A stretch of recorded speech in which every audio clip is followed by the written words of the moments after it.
Billionaire agrees to fake date his best friend. What she doesn't know is that he is in love with her. The thing about loving your best friend is that you become a master of deception. Welcome back to CJ Stories, where we bring you emotional and heart-touching stories that speak to the soul. If you're just joining us for the first time, you're welcome to this wonderful big family. We're so glad to have you here. Please make sure to watch till the end, and if today's story moves you, don't forget to hit that subscribe button, give us a like, and share this video with your family and loved ones. Now, let's dive into today's story. Mason Graham, 37 years old, billionaire tech CEO, regularly featured on Forbes' most eligible bachelors list, had been lying to the same person for 4 years straight. Every Tuesday morning coffee. Every late-night phone call. Every moment she laughed and touched his arm and had absolutely no idea that he'd reorganized his entire world around her. He was looking at her right now across his penthouse office overlooking Charleston Harbor, watching Mary Jones chew her bottom lip the way she always did when she was anxious. The afternoon sunlight streaming through the floor-to-ceiling windows caught the warm brown tones of her skin, made her natural curls glow like a halo around her face. She wore a yellow sundress that somehow made her look both professional and like summer itself had taken human form. His chest ached. It always did. "So let me get this straight," Mary said, her dark eyes meeting his with that particular blend of amusement and exasperation he'd come to crave like oxygen. "Your mother is threatening to set you up with the daughter of every business associate in Charleston unless you bring a girlfriend to your family reunion next month? That's the situation." Mason leaned back in his leather chair, forcing his voice into the easy, casual tone that had become his default around her. Inside, his heart was hammering. Rebecca Graham is a determined woman. "Your ma is terrifying," Mary corrected, and even her word choice made him smile. She'd call her own mother Ma with such warmth in her voice. Before 2016, when cancer had stolen that warmth from her life. 8 years ago now. Mary had been only 27. He'd held her while she cried and hadn't told her he loved her because the timing was wrong, and then somehow the timing was always wrong. "She means well," Mason said, though they both knew his 66-year-old mother meant business. "She just wants me settled down before I turn 40. You have 3 years. Try telling her that." He paused, watching Mary stand and move to the windows, her reflection ghosting over the view of Charleston's historic waterfront. The Battery stretched below them, all ancient oak trees and antebellum mansions. They'd walked those paths 100 times over the past 10 years. 10 years of friendship. 4 years of him being completely, devastatingly in love with her. Mary turned, silhouetted against the light. "So what's your plan? Actually find a girlfriend in the next 4 weeks." This was it.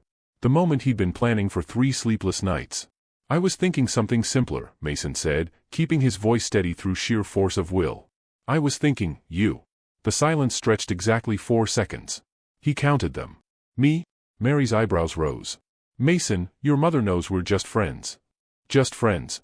The 2 words that had been slowly killing him since December 2020, when he'd watched her laugh at some ridiculous joke he'd made at the company Christmas party and realized with sudden, crushing clarity that he wanted to hear that laugh every day for the rest of his life.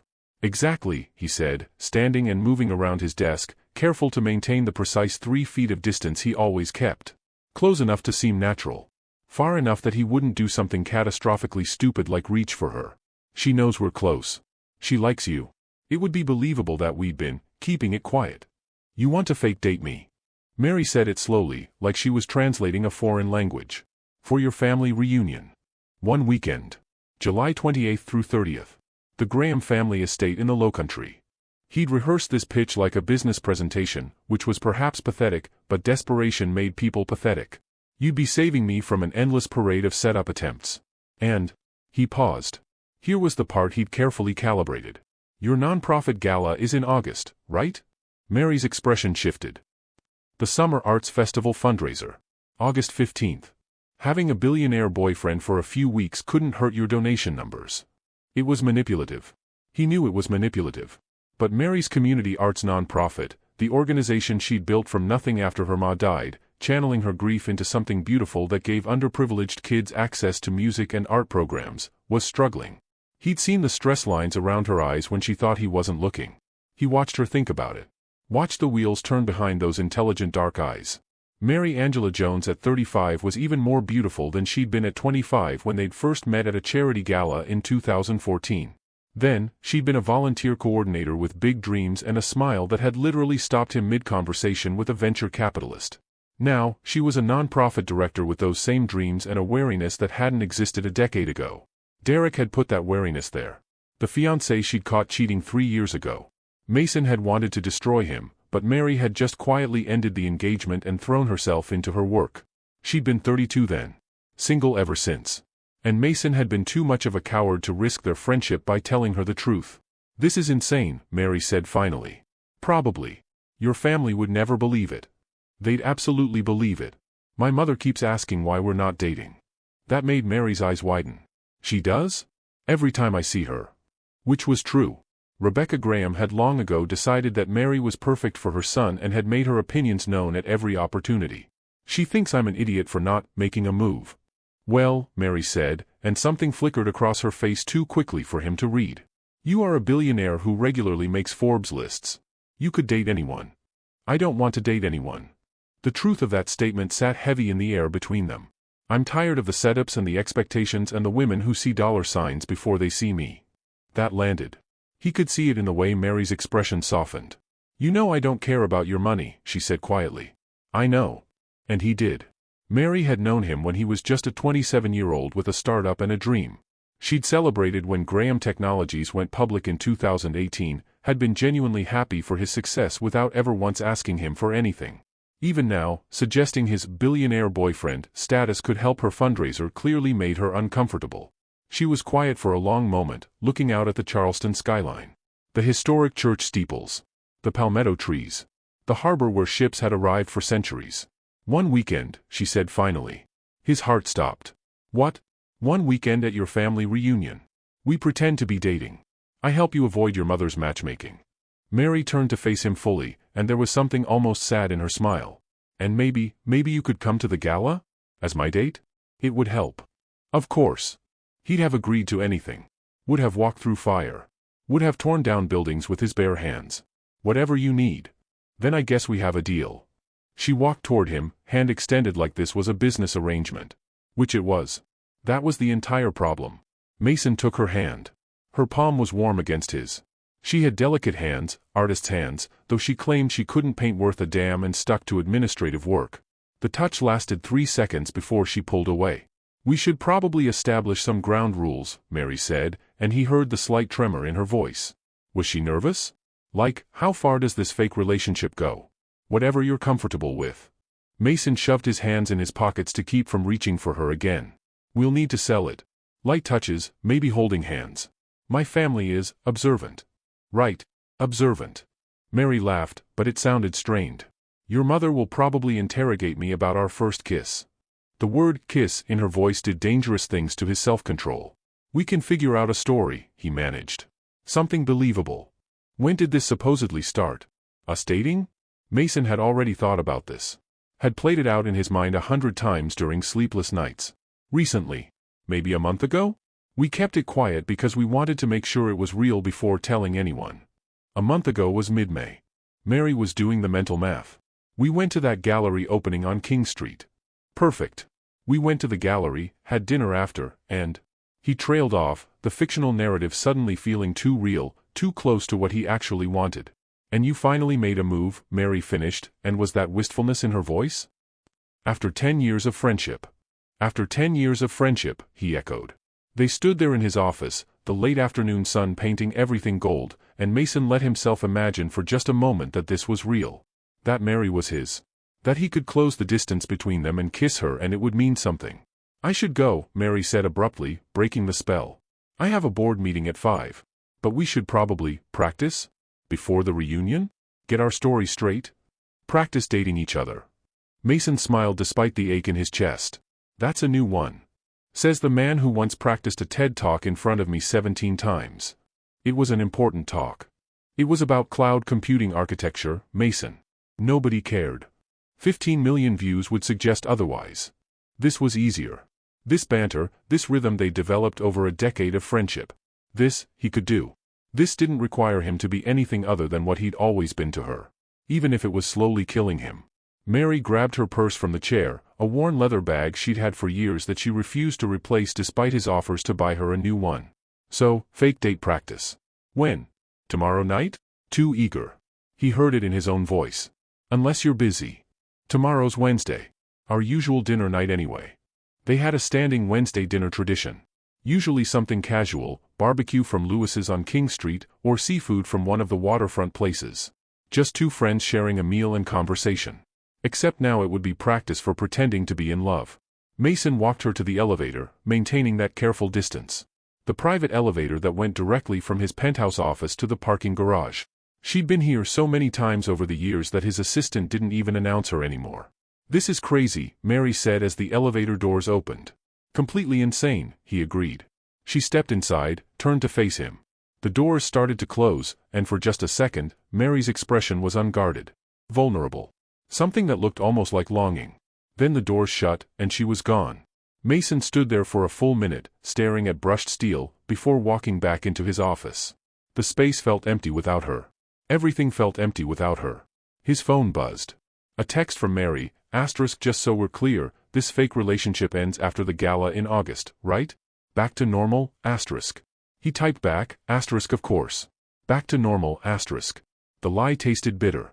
Another text, *, good. I don't want to lose my best friend over some fake dating scheme, *. You won't, he replied. I promise. And that was the truth. He wouldn't let her lose her best friend. Even if maintaining the friendship meant swallowing his feelings for the rest of his life. Even if pretending to date her and then going back to normal would probably break something in him that couldn't be fixed. Because Mary's friendship was the most important thing in his world.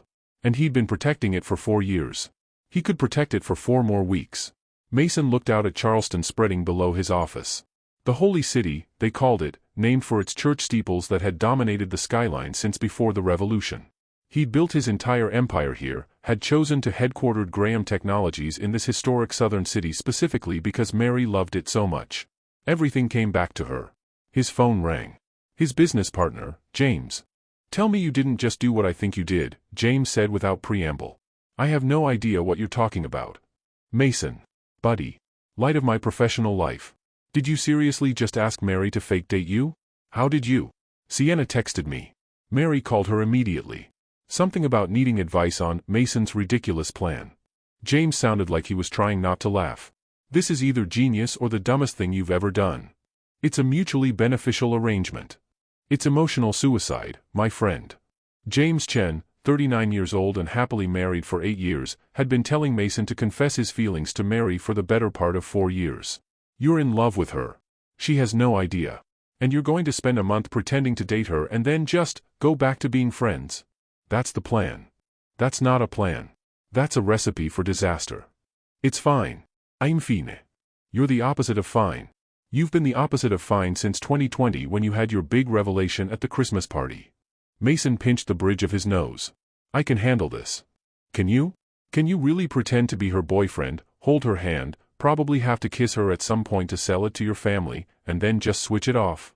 The thought of kissing Mary made his hands shake. For years of imagining it. For years of catching himself staring at her mouth during conversations. For years of wanting. "I don't have a choice," Mason said quietly. Telling her the truth could ruin everything. "At least this way, I get to be close to her. Even if it's just pretend." James was quiet for a moment. "You know what the worst part is?" "What?" Sienna says Mary sounded weird about it. Nervous. Like maybe this means more to her than she's letting on. Hope flared in Mason's chest, sharp and painful. Don't what? Don't give me hope. Mary sees me as a friend. Just a friend. She's made that clear. Has she? Or have you just assumed?" "James. I'm just saying, maybe this fake dating thing will show you what's actually there. Maybe she has feelings too and just doesn't realize it yet. And if she doesn't? Then at least you'll know. At least you can stop torturing yourself." The elevator dinged. His assistant's voice through the intercom, "Mr. Graham, your mother is on line 1. Of course she was. "I have to go," Mason told James. "My mother is calling. Probably has another setup planned." "Good luck, man. You're going to need it." Mason disconnected and stared at the blinking light on his desk phone. Line 1. Rebecca Graham, who had been trying to marry him off for the better part of 5 years. Who asked about Mary at every opportunity. Who had somehow intuited what her son felt before he'd fully understood it himself. He picked up. "Aye, ma. Mason Andrew Graham, don't you, hi ma me.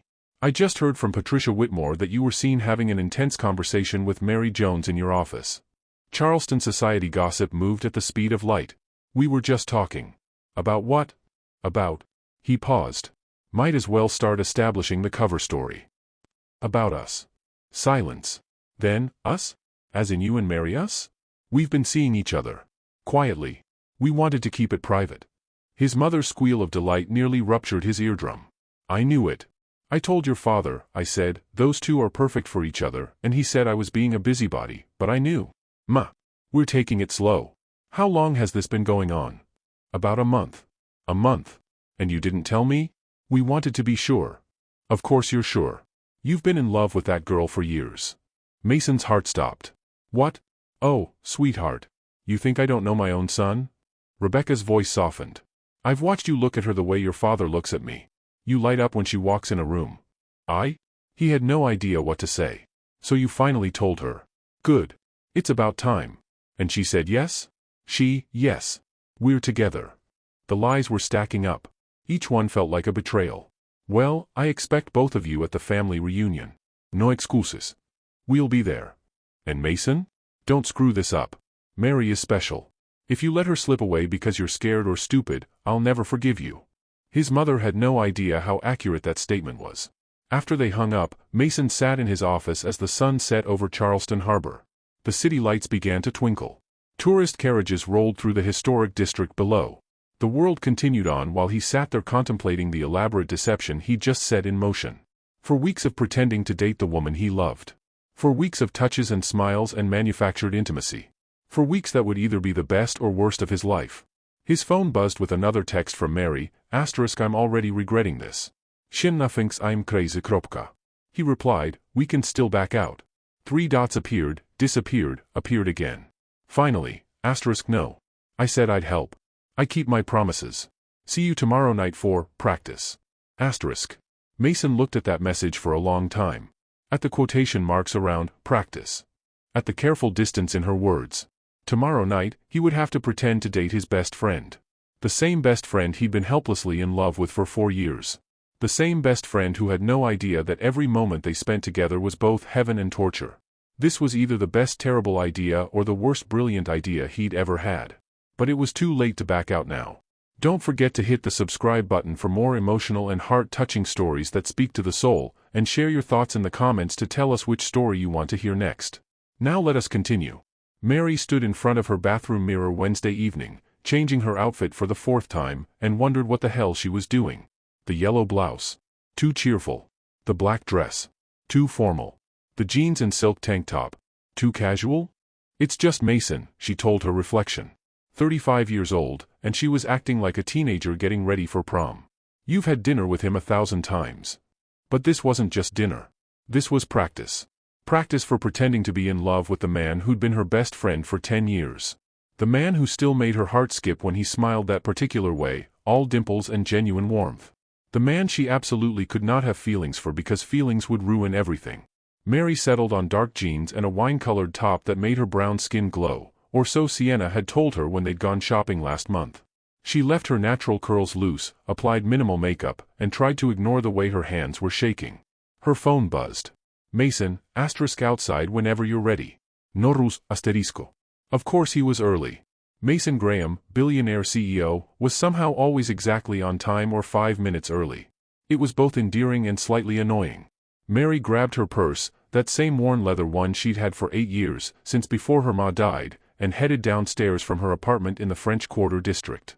The historic building had been converted into modern lofts, and she'd fallen in love with the exposed brick and tall windows. Mason had helped her move in 3 years ago, right after the Derrick disaster.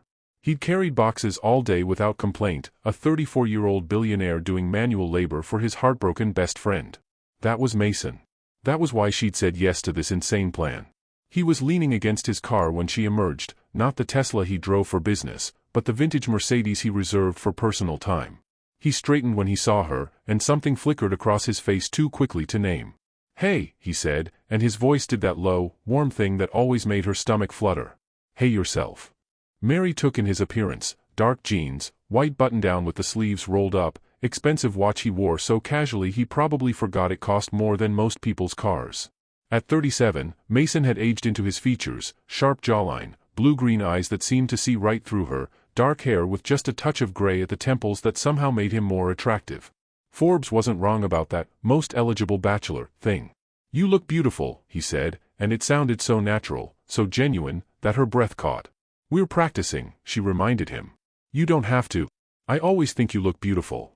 Mason opened the passenger door for her, casual as breathing. Practice is just saying it out loud. Mary slid into the car before she had to respond to that. Before she had to examine why those words made her chest tight. They drove through Charleston's historic streets as twilight painted the sky in shades of purple and gold. June in the Lowcountry meant heat and humidity, but the evening had brought a breeze off the harbor that made the temperature almost pleasant. Palmetto trees swayed. Gas lamps flickered to life along the Battery. "Where are we going?" Mary asked as Mason turned onto East Bay Street. "Magnolias. I made a reservation." Magnolias? That was one of the nicest restaurants in Charleston. "Mason, this is just practice. We could have grabbed barbecue. My family knows I don't take women to barbecue joints on dates." He glanced at her with a half-smile. "We need to practice the real thing. Fancy dinner. Conversation. The whole performance." Performance. Right. That's what this was. So why did her heart sink at the word?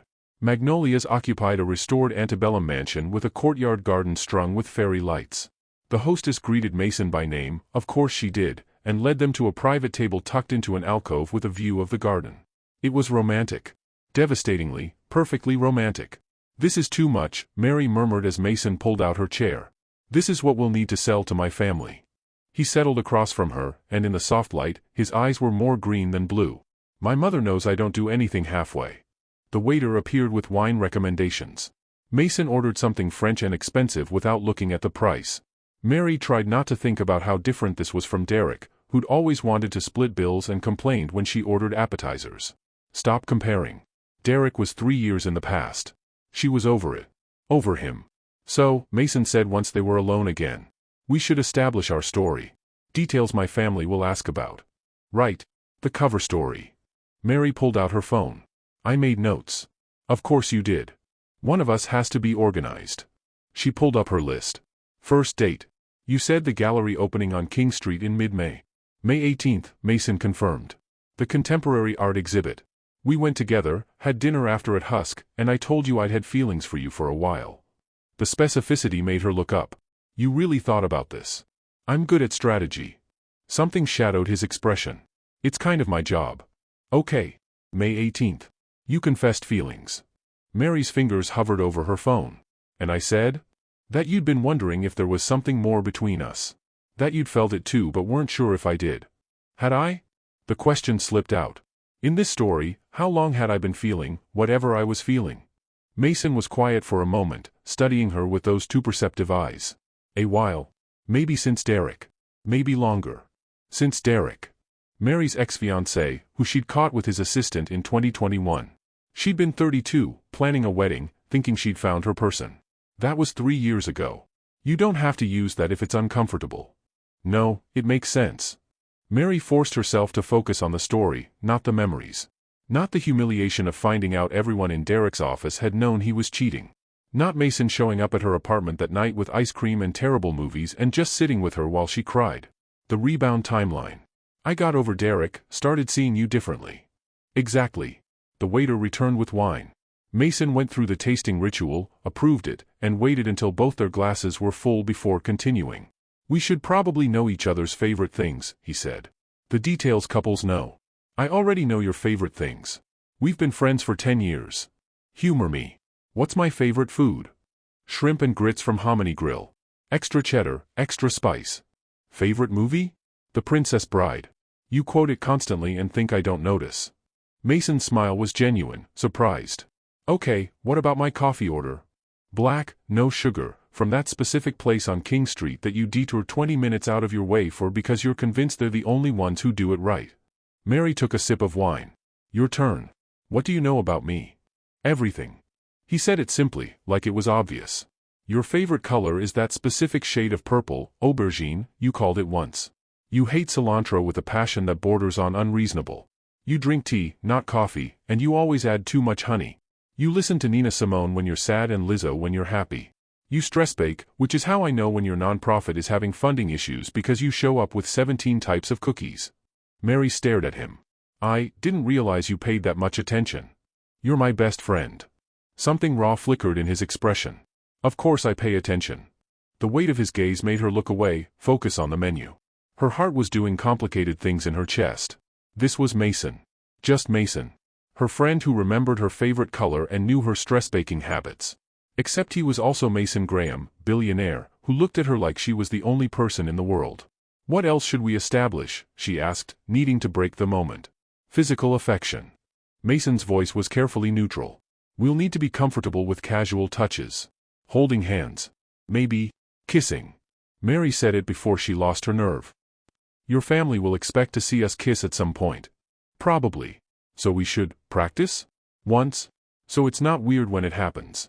The silence stretched 3 seconds too long. We could do that, Mason said finally. If you want. I don't want it to be awkward. Better to get it over with now, right? Casual. Just friends practicing a fake kiss for a fake relationship. She was talking too much. She always talked too much when she was nervous. Their appetizers arrived, she'd ordered without realizing it, apparently, and the conversation shifted to safer topics. His business partner James and his wife. Her best friend Sienna. The Summer Arts Festival fundraiser in August that was consuming Mary's life.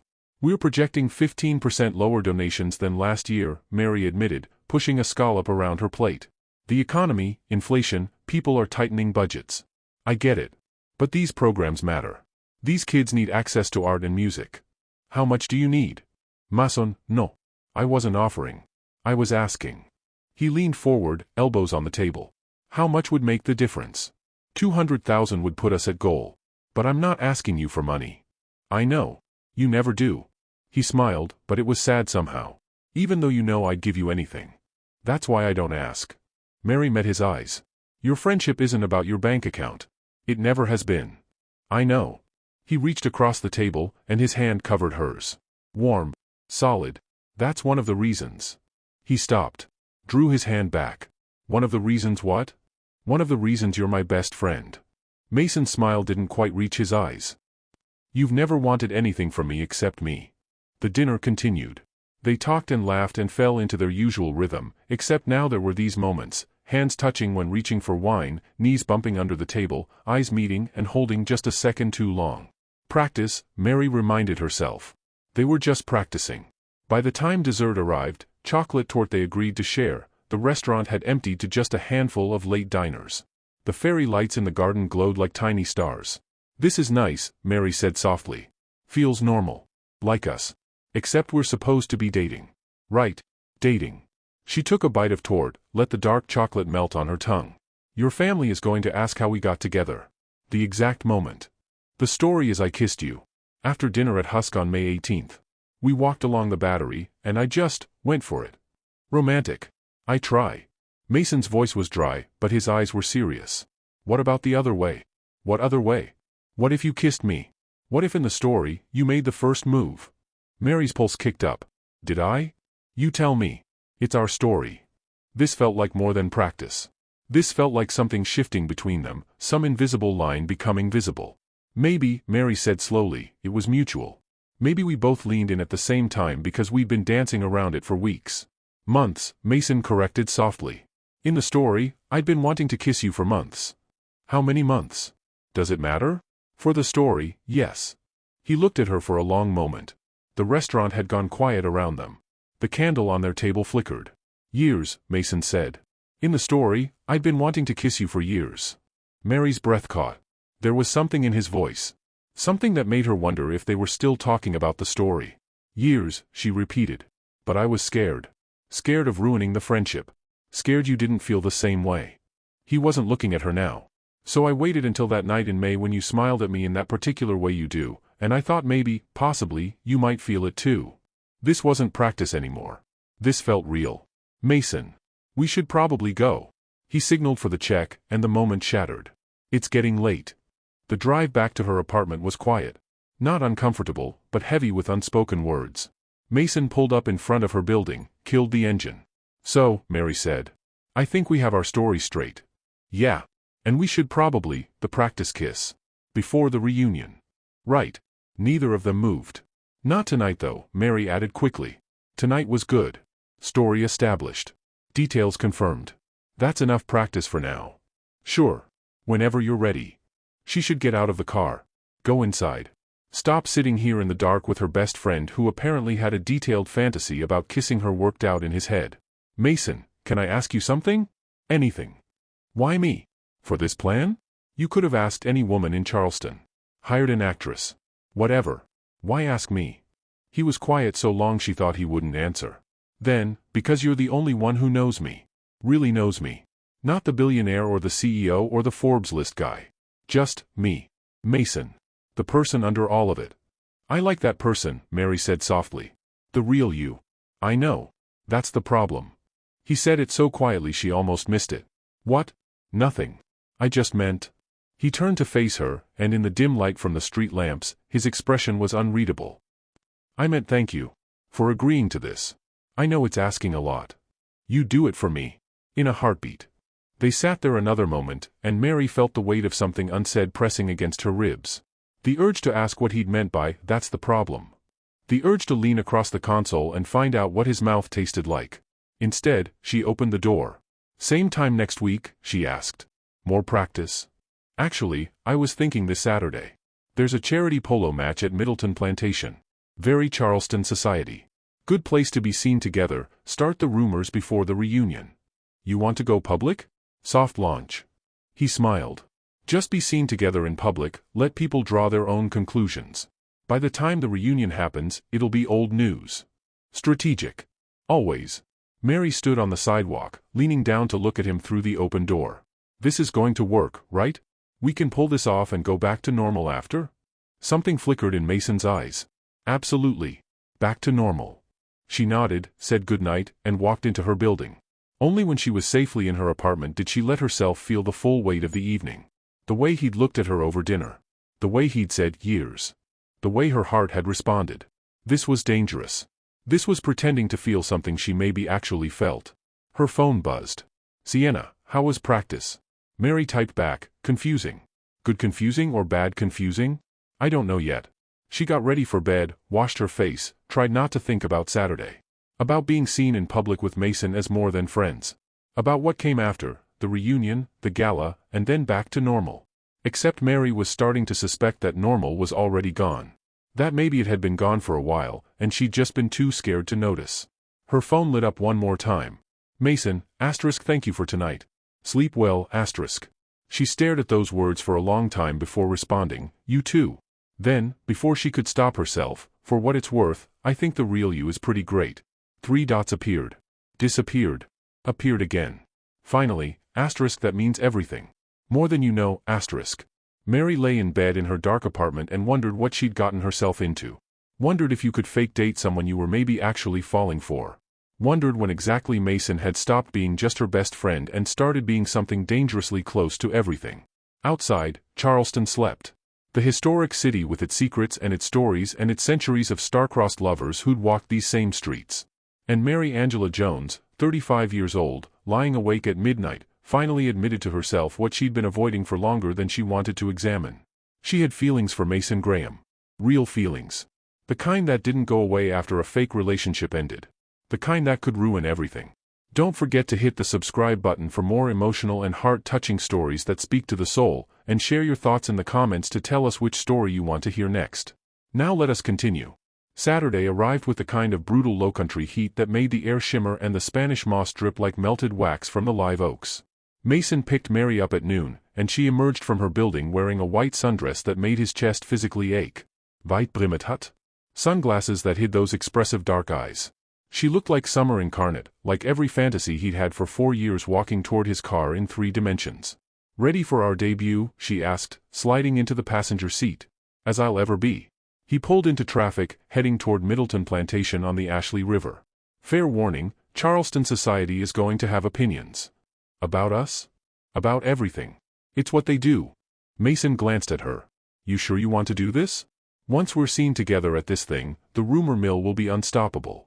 Mary was quiet for a moment, watching the city slide past. They crossed the Ashley River Bridge, the water glittering below like scattered diamonds. I've been thinking about that, she said finally. About what happens after. When we break up in September. September. 2 months after the family reunion in late July. 1 month after her gala in August. They'd agreed on a timeline, fake date through the summer, then a quiet, mutual split that preserved the friendship. Except the thought of September made Mason want to drive off the bridge. What about it? He asked, keeping his voice neutral. People will want to know why. They'll ask questions. Take sides. We'll say it was mutual. That we tried but we're better as friends. And you think people will believe that? That Mason Graham, billionaire bachelor, dated someone for 3 months and just amicably split? She had a point. His relationship history, what little existed, was documented by society pages and gossip columns. The few women he'd dated before giving up entirely had all ended badly, mostly because they'd wanted the lifestyle more than the person. We'll make them believe it, he said. We're good at this, remember? We've been selling the friendship for 10 years. Mary turned to look at him, and even through the sunglasses he felt the weight of her gaze. Have we been selling it? Or has it been real?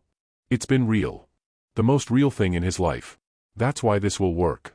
Middleton Plantation appeared ahead, all antebellum grandeur and manicured gardens. The charity polo match was an annual tradition, old money showing off for old money while pretending it was for a good cause. Mason normally avoided these things, but today it served a purpose. Today, Charleston society would see him with Mary and draw their own conclusions. The parking area was full of luxury cars. Mason found a spot, killed the engine, and sat for a moment gathering courage he shouldn't need. This was just an afternoon event. Just a few hours of pretending. Except his hands were shaking. Mason? Mary's voice was soft. You okay? Yeah. This makes it real. It's already real. We agreed to this 3 days ago. I know. But once we walk over there together, once people see us. He turned to face her. Your life is going to change. People will Google you. Dig into your background. The non-profit will get scrutiny. Are you ready for that? Mary pulled off her sunglasses, and her dark eyes were steady. Are you trying to give me an out? I'm trying to make sure you understand what you're signing up for. I understand perfectly. She reached across the console and took his hand. Her palm was warm against his, and the touch sent electricity up his arm. I'm choosing this. Choosing to help you. We're friends. That's what friends do.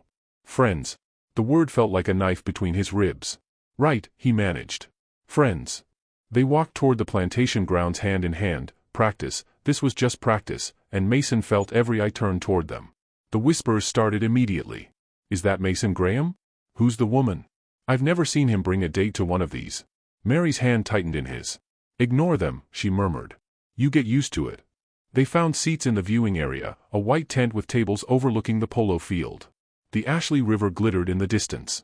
Horses thundered past, their riders in traditional whites. It would have been beautiful if Mason could focus on anything other than the woman beside him. Mason. Darling. He closed his eyes. Of course. Victoria Ashford, his ex from 5 years ago, the one who'd wanted a ring and a lifestyle and had made it very clear that love was optional, descended on them in a cloud of expensive perfume and passive aggression. I heard rumors you were seeing someone, but I simply couldn't believe it, Victoria said, her smile sharp as broken glass. She was 38, blonde, beautiful in that calculated way that required a team of professionals. And Mary Jones.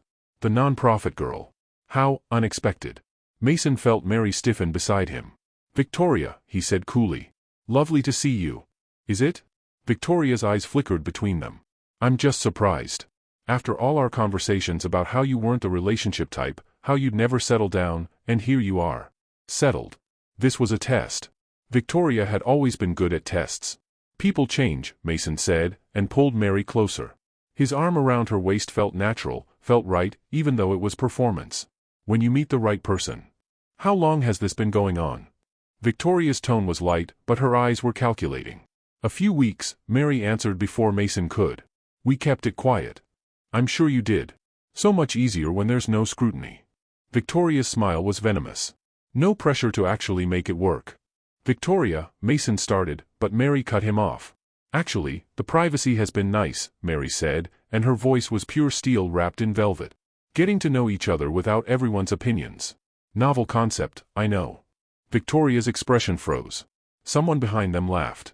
Well, Victoria said, recovering. I'm sure it's all very sweet. Young love and all that. She drifted away, and Mason felt the tension leave Mary's body. I'm sorry about that, he murmured. She's threatened. Mary looked up at him. She's threatened because I'm real and she never was. The observation was so accurate it stunned him.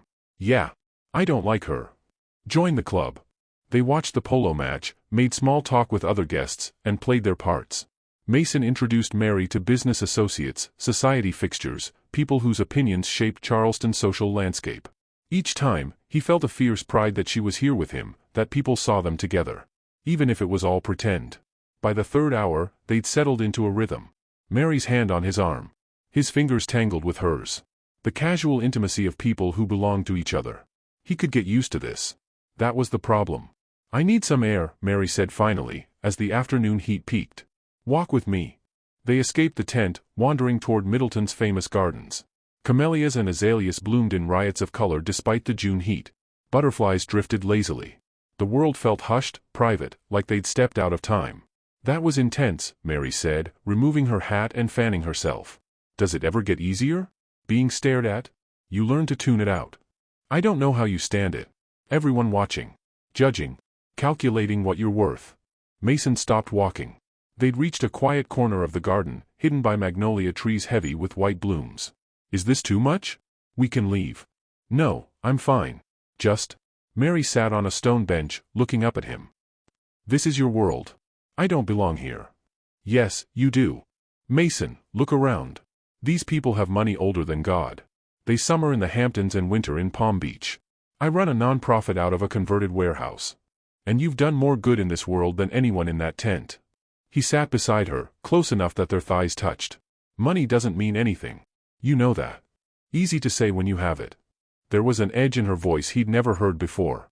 Mary, I'm sorry. She shook her head. That was unfair. I'm just overwhelmed. Victoria was right about one thing. We're from different worlds. We've been friends for 10 years. Worlds haven't mattered before. Friends is different. This, she gestured between them. Even fake dating you puts me in a spotlight I'm not sure I want. Fear trickled down Mason's spine. Are you backing out? No. I said I'd help you, and I will. But after today, after seeing how people look at us, at me. Mary met his eyes. They're going to tear me apart when we break up. You know that, right? They'll say I was using you. That I was never good enough. That it was inevitable. She wasn't wrong. Charleston society could be vicious. I won't let them, Mason said fiercely. You can't stop them. You're Mason Graham. I'm just. Don't. He took her hand, both of them. Don't you dare finish that sentence. You're Mary Jones. You're brilliant and compassionate and you've built something meaningful with your own 2 hands. You're worth 100 of these people. You have to say that. We're fake dating. I'm saying it because it's true. The words came out rougher than he intended. I've thought it since the day we met in 2014, when you told off that venture capitalist for treating the wait staff like servants. You were 25 years old and you had more integrity in your little finger than he had in his entire portfolio. Mary stared at him. You remember that? I remember everything about that night. Meeting her had reoriented his entire world. I remember thinking I'd never met anyone like you. The air between them felt heavy, charged. Mary's lips parted, and Mason realized he was leaning closer. Her perfume, something light and floral, filled his senses. This close, he could see gold flecks in her dark eyes. Mason, she whispered. Yeah? Are we still pretending? The question stopped his heart. Before he could answer, his phone rang. James. Mason ignored it. It rang again. You should get that, Mary said, pulling back. The moment shattered. Mason answered, frustration making his voice sharp. What? We have a problem. James sounded stressed. The Whitmore deal. They're pulling out. What? Why? Apparently Patricia Whitmore's daughter is Victoria Ashford's best friend. And Victoria told her you're dating someone seriously.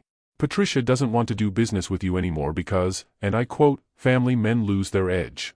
Mason closed his eyes. The Whitmore deal was worth $40 million. 6 months of negotiations. She's actually pulling out because I have a girlfriend? Welcome to Charleston's old money, buddy. Where business and society are the same thing. James paused. Is it true? You and Mary? Because Sienna told my wife, Anne. It's complicated. Complicated how? Mason looked at Mary, who was watching him with concern. I'll call you back. He hung up and ran a hand through his hair. Business problem. Apparently, dating you is bad for my bottom line. What? Mary stood. That's insane. That's Patricia Whitmore. She has archaic ideas about focus and commitment. He tried to smile. Thinks a man in a relationship can't run a company properly. How much are you losing? It doesn't matter. Mason. How much? 40 million. Give or take. Mary went pale. $40 million. Because of me. Because of Patricia's stupidity. This isn't on you. We should end this. Now. Before you lose more deals, more money. No. Mason stood, facing her. Absolutely not. Mason, be reasonable. I am being reasonable. Patricia Whitmore is a bigot stuck in 1950. I don't want her money anyway. Yes, you do. You've been working on this deal for months. James told Sienna told me. This was supposed to be huge for your company. Of course their friends talked. Of course she knew. There will be other deals, Mason said. Not if everyone thinks you're distracted by a relationship. Not if I'm the reason. Stop. He took her shoulders gently. You're not the reason. Patricia's outdated prejudices are the reason. And honestly? Good riddance. I don't want to work with people who think like that anyway. Mary's eyes were bright with unshed tears. You're losing money because of our fake relationship. I've lost more on bad investments. This isn't a joke. I know it's not. Mason's voice softened. But you matter more than a deal. Our friendship matters more. I'm not ending this arrangement just because one bitter old woman has regressive views about work-life balance. Your mother's going to kill you when she finds out you lost $40 million. My mother's going to throw a party when she hears I'm serious about you. The words hung in the air. Too honest. Too close to the truth. We should get back, Mary said quietly. People will notice we're gone. They walked back to the tent in silence. The polo match had ended. Guests were mingling, drinking champagne, laughing. Victoria caught Mason's eye across the crowd and smirked, like she knew exactly what she'd set in motion. And maybe she did. Maybe she'd called Patricia herself. It would be exactly Victoria's style. The drive back to Charleston was quiet. Mary stared out the window at the low-country landscape rolling past, marsh grass and oak trees and old plantation gates. I'm sorry, she said finally. For what? For costing you money. For not being enough. For whatever Victoria said to Patricia that made her pull out. Mason pulled over. They were on a quiet road, nothing but trees and sky. He turned to face her fully. Look at me, he said. Mary did, reluctantly. You are enough. You've always been enough. What Victoria thinks, what Patricia thinks, what anyone in that tent thinks, it doesn't matter. The only opinion I care about is yours. That's not true. You're a businessman. Opinions matter. Not more than you. The confession escaped before he could stop it. Raw. True. Dangerous. Mary's breath caught. Mason. I mean it. I'd lose every deal, every dollar, every business connection I have if it meant keeping you in my life. He knew he was saying too much, revealing too much, but he couldn't stop. You're my best friend. You're the person I call when something good happens. You're the one I want to tell when something goes wrong. You're. Stop. Mary's voice broke. Please stop. Why? Because you're making this too real. Tears spilled down her cheeks. This is supposed to be fake. Pretend. Practice. And you're saying things that sound like. Like what? Like you mean them. Mason's heart hammered. This was it. The moment he could tell her the truth. Could confess that he'd meant every word, that he'd been in love with her for 4 years, that this fake relationship was just an excuse to have what he wanted most. But Mary was crying. Mary was overwhelmed. Mary had just watched him lose $40 million because of their arrangement. This wasn't the moment. This was the worst possible moment. I do mean them, he said carefully. As your friend. You're important to me. That's real, even if the dating isn't. It was a coward's answer. A safe answer. It was a lie. Mary wiped her eyes, nodded. Take me home? Of course. The rest of the drive was silent. When they reached her building, Mary unbuckled her seatbelt but didn't immediately get out. The reunion is in 4 weeks, she said. July 28th weekend. I know. We don't have to do this. You could tell your mother we broke up. That it didn't work out. You could find someone else or just go alone or. Do you want to back out? Mason forced himself to ask. Mary was quiet for a long moment. I don't know what I want anymore. That's not an answer. It's the only one I have. She looked at him, and her expression was tortured. You're my best friend, Mason. I don't want to lose that. But this fake dating thing, it's confusing everything. How? I can't explain it. I need some space. To think. To figure out what's real and what's not. Space. The word felt like a death sentence. Okay, Mason managed. How much space? I don't know. A few days? A week? I just need to clear my head. She got out of the car before he could respond. He watched her walk into her building, her white dress bright against the old brick, and felt something cracking in his chest. This was falling apart. The plan, the arrangement, everything. And he had no idea how to fix it. His phone buzzed. His mother, Patricia Whitmore, called me. Said you're throwing away your career for some gold digger. I told her Mary Jones is worth 10 of her. Don't you dare let that woman's poison get to you, Then another text, also, 40 million? Really? You couldn't have kept the relationship quiet until after closing the deal, Mason laughed, but it sounded hollow even to his own ears. He drove home to his penthouse overlooking Charleston Harbor. The space felt empty. Everything felt empty without Mary. His phone rang. James again. Tell me you didn't just let her walk away, his business partner said without preamble. She needed space. Space is what you give someone when you're breaking up. We're not breaking up. We were never together. Mason. Buddy. Light of my professional life. You're in love with her. I know. So tell her. I can't. She's confused, she's upset, she blames herself for the Whitmore deal. Which Patricia only pulled because Victoria's a vindictive witch who can't stand seeing you happy. Doesn't matter. Mary thinks she's costing me money. Thinks she doesn't belong in my world. Telling her I love her right now would just make everything worse. James was quiet for a moment. What if she feels the same way? Then she'll figure it out. And she'll come back. And if she doesn't? Mason looked out at the city lights, at Charleston spread below him like scattered stars. Then I'll have lost the only thing that ever really mattered. That's the most depressing thing I've ever heard. Yeah, well, it's been that kind of day. After they hung up, Mason stood at his windows and thought about Mary crying in his car. About her asking if they were still pretending. About the way she'd pulled back when he'd almost kissed her in the garden. For weeks until the reunion. For weeks to convince her to keep up the charade. Or 4 weeks to watch everything fall apart. His phone lit up with a text. Mary, I'm sorry about today. About the deal. About being a mess. You deserve better than my confusion, He typed back immediately, you're not a mess. You're human. Take all the time you need. I'll be here when you're ready, 3 dots appeared. Disappeared. Appeared again. Finally, what if I'm never ready? Mason stared at that message for a long time before responding, then I'll wait anyway. That's what friends do, But as he sent it, he knew the truth. He wasn't waiting as a friend. He was waiting as a man in love. And time was running out. Don't forget to hit the subscribe button for more emotional and heart-touching stories that speak to the soul, and share your thoughts in the comments to tell us which story you want to hear next. Now let us continue. 2 weeks later. Mid-July 2024. Mason hadn't seen Mary in 14 days. 14 days of unanswered texts beyond brief, polite responses. 14 days of cancelled coffee dates and avoided calls. 14 days of the longest silence in their 10-year friendship. He was losing her. Not to the fake relationship. To the space between them that kept growing wider. His 37th birthday came and went on July 10th. Mary sent a text, happy birthday. Hope it's a good one, nothing else. No terrible cake she'd stress-baked. No silly card. No lunch at their usual place. Just those 7 words and silence. The family reunion was in 2 weeks. Mason hadn't told his mother they were falling apart. Hadn't told anyone except James, who kept saying, just tell her the truth, like it was simple. It wasn't simple. Nothing about loving Mary had ever been simple. He was in his office Thursday evening, staring at financial reports without seeing them, when his phone rang. Mary. His heart stopped. Hey, he answered, trying to sound casual. Hey.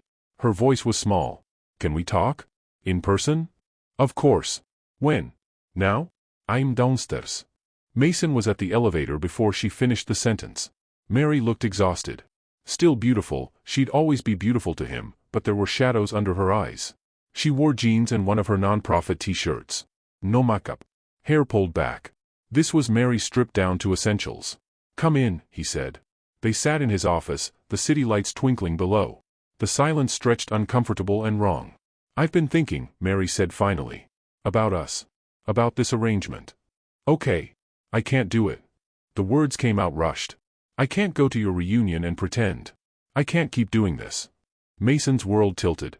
Because of the Whitmore deal? Because it's not fake anymore. Not for me. Mary looked at him, and her eyes were bright with tears. I have feelings for you, Mason. Real feelings. And I don't know when it happened or how, but pretending to date you made me realize I don't want to pretend. I want. She stopped. Shook her head. What do you want? Mason asked, barely breathing. It doesn't matter. Because you see me as a friend. Your best friend. And I'm about to ruin that by being honest, but I can't keep lying to myself. Tears spilled down her cheeks. I think I'm falling in love with you. Maybe I have been for a while. And I can't fake date you knowing that. I just can't. The confession hung in the air between them.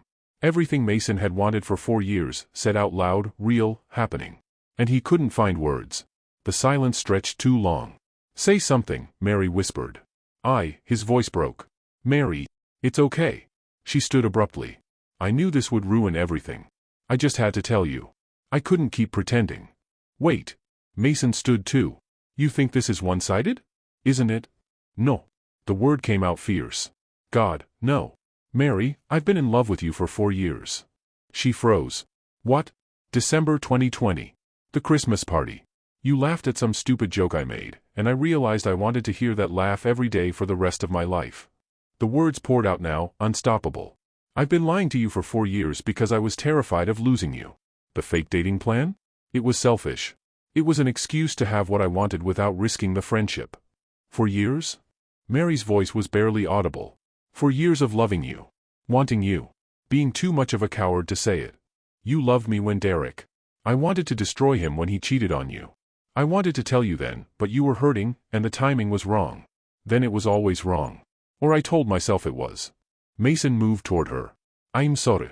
I should have been honest. Should have told you instead of making up this fake relationship scheme. Mary stared at him. You've loved me since you were 33. Yes. I was 31. I know. And you said nothing. I was scared. Of what? Of this. Of you not feeling the same way. Of ruining the best thing in my life. Mason stopped 3 feet away, that same careful distance he'd maintained for years. Your friendship is everything to me. I couldn't risk it. So you asked me to fake date you instead? Mary laughed, but it sounded broken. Mason, that's the most backwards. I know. Believe me, I know. James has been telling me I'm an idiot for weeks. You are an idiot. But she was smiling through tears. 4 years. You've been in love with me for 4 years. Yes. And I've been falling for you for... Mary paused, thinking. I don't even know. Maybe since Derek. Maybe longer. I just didn't let myself see it. They stood there, 3 feet apart, the truth finally between them. So now what? Mason asked. Now you kiss me. For real this time. Not for practice. Not for your family. Just because you want to. He closed the distance in 2 steps. Cupped her face in his hands. Looked into those dark eyes that had haunted his dreams for years. I've wanted to kiss you since the day we met, he said. That's 10 years. I know. Then stopped talking. Mason kissed her, and the world rearranged itself. Her mouth was soft and warm and perfect. She tasted like mint tea and hope. Her hands fisted in his shirt, pulling him closer, and 4 years of longing poured into that kiss. When they finally broke apart, both breathless, Mary was smiling. So, she said. Still want a fake girlfriend for your reunion? I want a real girlfriend for everything. Good. She kissed him again. Because I'm done pretending. Me too. They stood in his office overlooking Charleston, finally honest, finally together. Outside, the city sparkled. Inside, everything had changed. Your mother is going to be insufferable, Mary said. She's going to say she knew all along. She probably did. Mason pulled her close, breathing her in. I love you. I should have said it 4 years ago. You're saying it now. That's what matters. Mary looked up at him. I love you too. The real you. The one under the Billionaire and the Forbes lists and all of it. I know. That's why I love you. His phone buzzed. His mother, Mary just posted on Instagram from your office. Finally. I expect details immediately, They both laughed. So this is real now, Mary said. No more pretending. No more pretending, Mason agreed. Just us. I like the sound of that. Me too. And for the first time in 4 years, Mason Graham could breathe. Don't forget to hit the subscribe button for more emotional and heart-touching stories that speak to the soul, and share your thoughts in the comments to tell us which story you want to hear next. Now let us continue. Late July 2024. The Graham family estate. The Lowcountry estate sprawled across 200 acres of Spanish moss and live oaks, overlooking a tidal creek that wound through marsh grass like liquid silver. Mason's family had owned this land for 4 generations, and the reunion brought them all together, cousins, aunts, uncles, and Rebecca Graham at the center of it all. Mary stood on the veranda of the main house, watching the sun set over the water, and felt Mason's arms wrap around her waist from behind. Nervous, he murmured against her ear. Terrified. But she was smiling. Your family is a lot. They love you already. My mother hasn't stopped bragging that she knew all along. She did know. She told me at lunch. Mary turned in his arms. 3 weeks of being together, really together, and she still wasn't used to the way he looked at her. Like she was everything. She also said if you screw this up, she's disowning you and keeping me. Sounds fair. They'd spent the past 3 weeks making up for lost time. Real dates. Real conversations. Real kisses that still made her dizzy. The charity gala was 2 weeks away, and this time Mason would attend as her actual boyfriend, not a fake one. Everything had changed. Everything was better. Dinner's in 10 minutes, Mason said. You ready? As I'll ever be. The dining room was chaos, 23 Grahams spanning 4 generations, all talking over each other. Mary found herself seated between Mason and his mother, directly across from his father, Thomas. So Mary, Thomas said, his blue eyes, the same shade as Mason's, twinkling. My son tells me you two have been friends for 10 years. Yes, sir. Since May 2014. And he was too stupid to make a move until now? Dad, Mason started. I'm just saying, 10 years is a long time to be oblivious. Thomas winked at Mary. Though I waited 12 years to propose to Rebecca, so who am I to judge? 12 years? Mary looked at Rebecca, who was 66 and still radiant. He was scared, Rebecca said, patting her husband's hand. The good ones always are. They know what they have to lose. Mary felt Mason squeeze her hand under the table. The dinner continued with wine and laughter and stories about Mason as a child that made him groan.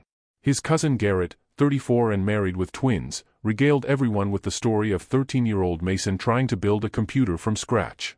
He electrocuted himself twice, Garrett said. But he got it working. Stubbornness runs in the family, Rebecca added, looking pointedly at her son. As dessert arrived, pecan pie, naturally, Mason stood abruptly. His glass clinked against crystal, calling attention. I want to say something, he announced. The table quieted. Mary's heart started hammering. Most of you know Mary and I have been friends for a decade. What you don't know is that I've been in love with her for 4 of those years. Mason looked down at her, and his expression was so open, so vulnerable. I was too scared to tell her. Scared of ruining what we had. Scared she didn't feel the same way. Mason, Mary whispered. Let me finish. He smiled. 3 weeks ago, she told me she had feelings for me. Real feelings. And I finally found the courage to be honest. To tell her I loved her. That I'd loved her for years. Rebecca was already crying. Thomas was grinning. Mary Angela Jones, you're the best thing that ever happened to me. You knew me before the money, before Forbes, before any of it. You know the real me, and you love me anyway. Mason's voice cracked. You make me want to be better. Do better. You've taught me that success isn't measured in dollars or deals, but in the people we love and the difference we make. He pulled something from his pocket. A small velvet box.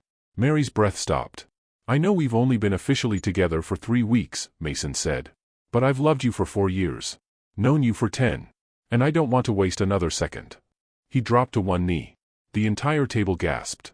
Mary, will you marry me? Time froze. Mary looked at this man, her best friend, her love, her everything, kneeling before her with hope and fear and love written across his face. You're insane, she said, but she was crying. 3 weeks, Mason. 10 years, he corrected. 3 weeks official.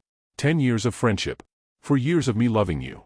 However you count it, I know what I want. Your family is watching. I don't care. I'm going to say yes. I'm hoping you will. Mary laughed through tears. Yes. Of course yes. I love you, you ridiculous man. Mason slipped the ring on her finger, a stunning emerald-cut diamond that caught the chandelier light, and stood to kiss her. The table erupted in applause and cheers. Rebecca was openly sobbing.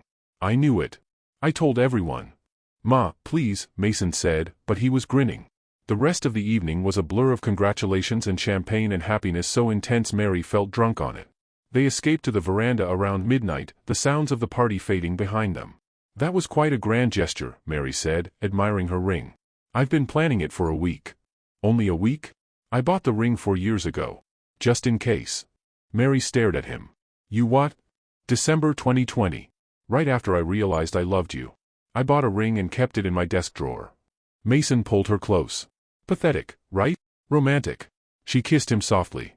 Completely insane, but romantic. That's me. Insane and romantic. They stood on the veranda overlooking the marsh, engaged after 3 weeks of dating and 10 years of friendship. The moon rose over the water. Fireflies danced in the darkness. What about the gala? Mary asked. Still want to be my date? I want to be your fiancé.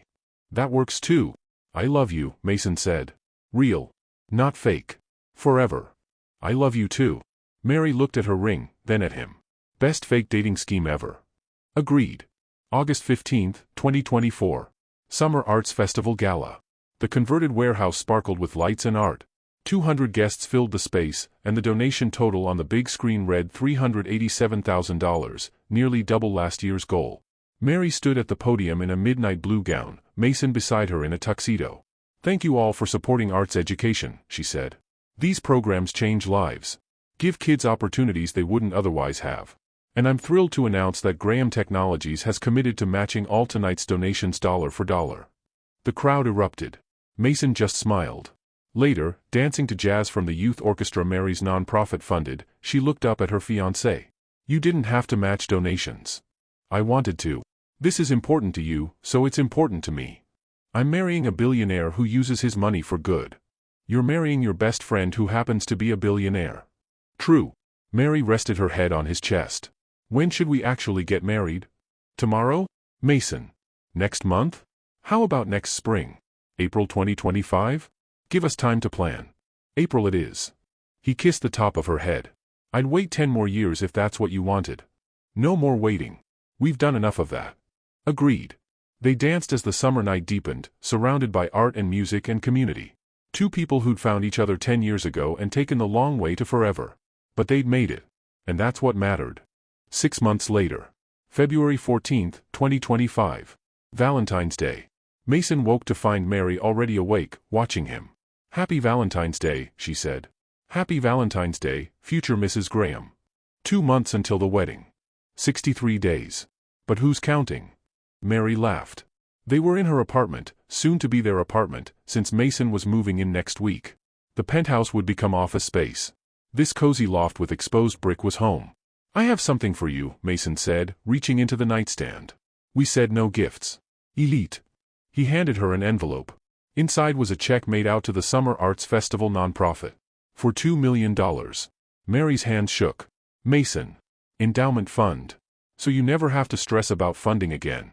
So those kids always have access to art and music. So you can breathe? She was crying. This is too much. It's not enough. Nothing would be enough. He pulled her close. You gave me everything when you agreed to fake date me last June. 8 months ago. Best decision I ever made. Best decision we ever made, Mary corrected. Marry me in April? I'm already planning to. Good. They lay together as Charleston woke up outside, the historic city that had brought them together, kept them together, and would witness them marry in 2 months. 10 years of friendship. 4 years of secret love. 8 months of truth. And forever ahead. Don't forget to hit the subscribe button for more emotional and heart-touching stories that speak to the soul, and share your thoughts in the comments to tell us which story you want to hear next.